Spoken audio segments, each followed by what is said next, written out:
Dear students, today's our lesson is Indigo by Louis Fisher. And I will give you about the author and summary of the lesson. About the author, Louis Fisher, 29 February 1896 to 15 January 1970, was a Jewish American journalist. Among his works were a contribution to the ex-communist treatise, The God That Failed, A Life of Mahatma Gandhi, basis for the Academy Award-winning film Gandhi, as well as Life of Lenin, which won the 1965 National Book Award in History and Biography. Some of the works by the writer are Gandhi and Stalin, The God That Failed, The Life of Mahatma Gandhi, Stalin, and The Essential Gandhi. Introduction. In this story, Louis describes Gandhi's struggle for the poor peasants of Champaran, who were the sharecroppers of the British planters. They led a miserable life and were forced to grow indigo according to an agreement. They suffered a great injustice due to the landlord system in Bihar. Gandhi waged a war for about a year against their atrocities and brought justice to the poor peasants. Now,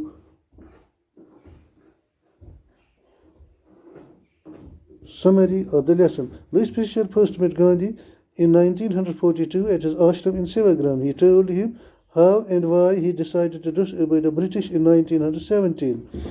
Gandhi had gone to the December 1916 annual convention of the Indian National Congress in Lucknow, where he met a poor peasant named Rajkumar Shukla. He pleaded Gandhi to visit Champaran. Under an old agreement, the peasants of the Champaran district were sharecroppers. Rajkumar Shukla was one of them, who was determined enough to accompany Gandhi everywhere till he fixed a day to visit his district. Impressed by the resolution of the peasant, Gandhi agreed to meet him in Calcutta and go with him to Champaran from there.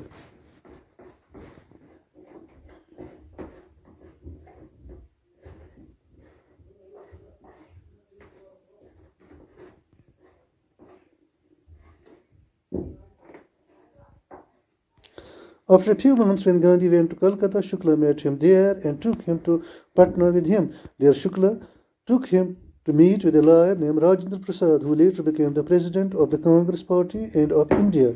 Rajendra Prasad was not there to welcome him, but the servants recognized Shukla as a sharecropper who needed help and let him inside the house with Gandhi, who was also considered another peasant.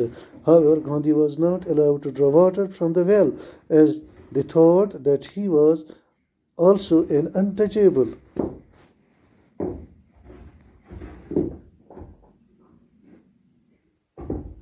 Gandhi decided to go to Muzaffarpur to gather more information about the condition of the peasants in Champaran. He sent a telegram to Professor J.B. Kripalani of the Arts College in Muzaffarpur. When Gandhi reached the station, Kripalani was waiting with a large number of students.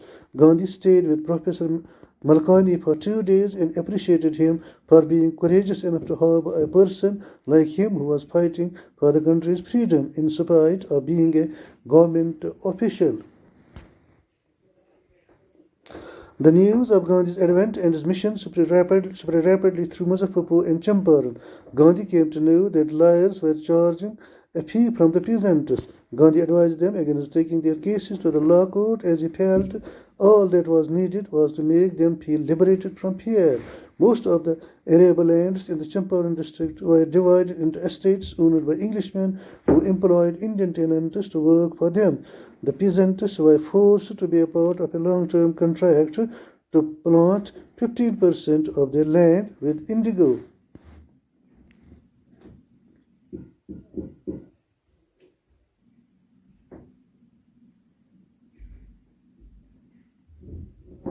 When the landlords got to know that Germany had developed synthetic indigo, they compelled the sharecroppers to pay them compensation for being released from the 15% agreement. When the sharecroppers protested against this injustice and hired lawyers to fight for them, the landlords hired thugs. Meanwhile, the news of the synthetic indigo reached the illiterate peasants, who had already decided and wanted their money back. Gandhi had arrived to Champaran at this point of time, and he decided to get his facts right before proceeding to do anything. He visited the secretary of the British Landlords Association, who refused to give information to an outsider, to which Gandhi replied that he was no outsider. Next, he called the British official commissioner of the Tirhat division, who advised Gandhi to leave Tirhat immediately. Gandhi proceeded to Motihari with several lawyers, where he was greeted by a vast crowd and found out that a peasant had been maltreated. He decided to pay a visit. On his way, he was stopped by the police superintendent's messenger, who warned him to leave the town.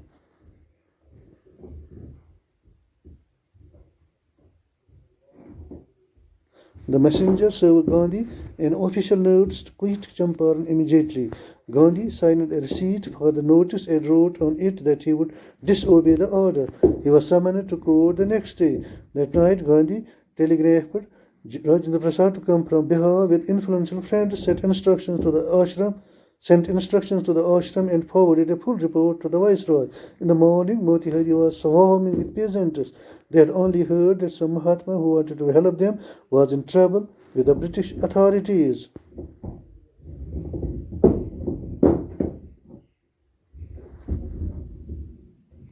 This spontaneous courage to support Gandhi and stand up against the British marked the beginning of their freedom from their fear of the British. The officials were unable to handle the crowd without Gandhi's cooperation. Perplexed by this incident that served as a proof that the British would be challenged by the Indians, the prosecutor requested the judge to postpone the trial. But Gandhi protested against the delay and read a statement pleading guilty. He was in a conflicting state of being.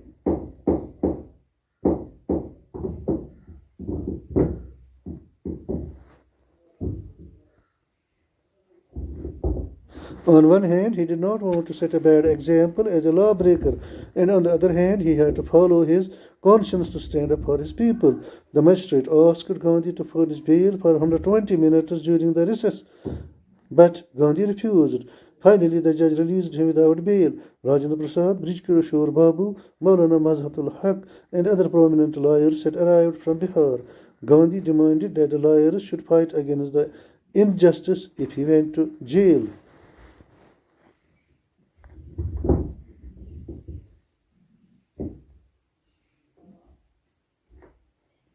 They thought that if a stranger like Gandhi was prepared to go to jail for the peasants, then it would be a shame if they did not contribute their bit.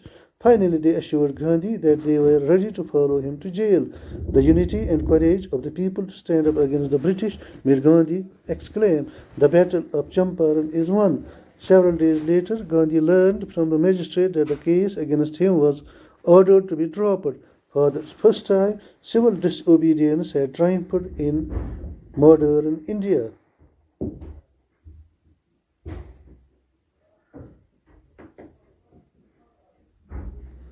Gandhi delved deep into the inquiry and collected relevant documents from the peasants, which led the landlords to protest violently. In June, Gandhi had 4 interviews with the lieutenant governor. The appointed commission consisted of landlords, government officials, and Gandhi as the only representative of the sharecroppers. Finally, the committee agreed to reimburse the peasants as a mountain of evidence was gathered against the planters. Everyone thought that Gandhi would ask for the full refund to everyone, but to everyone's surprise, he only asked for 50% of the money that the landlords had illegally taken from the peasants. However, he finally settled for only 25%. Gandhi felt that the money was less important than the fact that the landlords had submitted to the peasants. They had to surrender their self-esteem. Also, the peasants realized their rights and became more courageous to stand up against the injustice.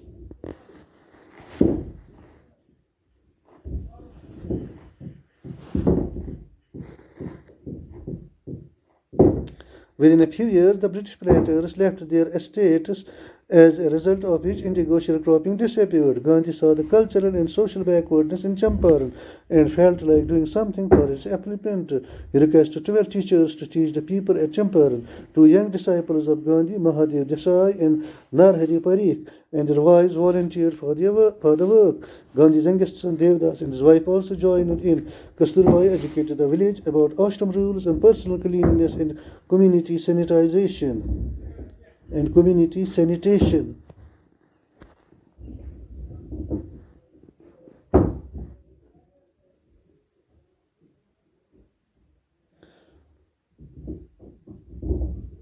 Gandhi got a doctor to serve the community for 6 months. Castor oil, quinine, and sulfur ointment were available.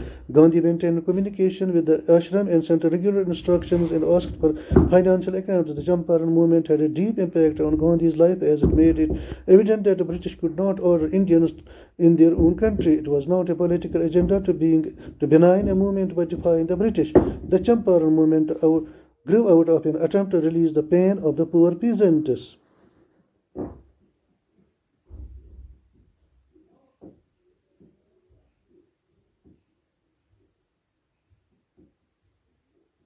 Politics for Gandhi was intertwined with the day-to-day problems of the ordinary mass. Gandhi's attempt was to mold a self-reliant India. When Gandhi's liar friends thought that it was a good idea to have the English pacifist Charles Freer Andrews to stay in Champaran and help, Gandhi refused. He said that having an Englishman by their side in the time when every Indian should be strong and self-reliant would just indicate the weakness of their minds. Rajendra Prasad proudly comments that Gandhi had successfully taught everyone a lesson in self-reliance. This was the summary of the lesson Indigo. Thank you.